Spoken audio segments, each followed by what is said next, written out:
Cricketer Naseem Shah ఇంటిపై దుండగులు కాల్పులు జరిపిన ఘటన కలకలం రేపింది. ఖైబర్ పఖ్తూన్వా ప్రాంతంలోని ఆయన నివాసంపై గుర్తు తెలియని వ్యక్తులు కాల్పులు జరపడంతో ఇంటి ప్రధాన గేట్ కిటికీలు అలాగే బయట పార్క్ చేసిన కార్ ధ్వంసమయ్యాయి.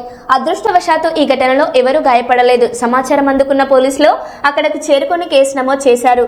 నసీం షా భద్రతను మరింత కట్టుదిట్టం చేశారు. ఇప్పటికే 5 అనుమానితులను అదుపులోకి తీసుకుని విచారణ చేపట్టినట్లు సమాచారం.